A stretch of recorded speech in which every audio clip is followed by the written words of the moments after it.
Hello everybody, I hope you're all doing very well today. I'd like to tell you a little story in this brief clip about something very intriguing, I think. It deals with Aristotle's manuscripts, the great Greek thinker Aristotle, the very bedrock, the very foundation of Western culture, of Western civilization, his writings, his thinking, his way of life, his philosophizing, his great systems that he built and so forth. Supplied much of the germinal thought, or the seminal thought, for all the sciences that we now know today.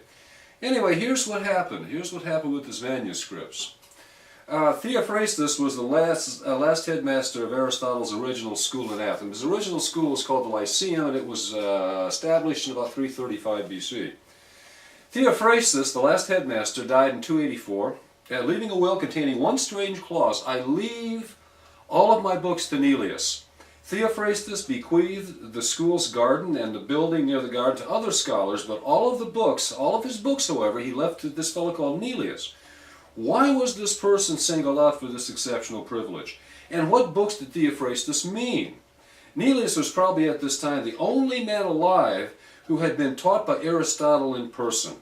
He traveled extensively with Aristotle after the death of Aristotle's teacher Plato in 347 and prior to the founding of the Lyceum. He was a great friend of Aristotle's as well as his students. So Theophrastus simply assumed that Neleus would succeed him as the head of Aristotle's school, the Lyceum. And so he left him all of Aristotle's manuscripts, all of these great works. These books were volumes compiled from Aristotle's lectures and in the course of his teaching and with the active involvement of his students. His students did most of his writing. Each book was unique, and together they formed an irreplaceable testimony to a process of creative reflection never set down in books before. Since these books were intended to be used in the Lyceum, it was fitting that they should be entrusted to the personal care and authority of its future head.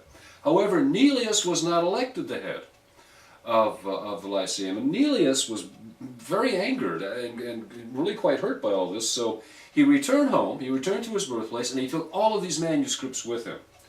And of course the loss to the school was extremely heavy.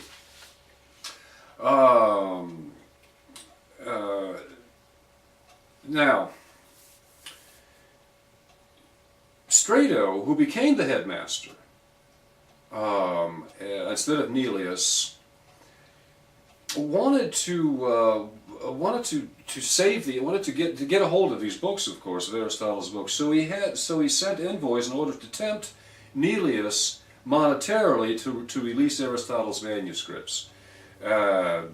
These envoys came from Alexandria in Egypt, specifically under the orders of Ptolemy Philadelphus, the king, who had decided at this time, this is around 250 or so, that he wanted to build at Alexandria the world's greatest library and think tank.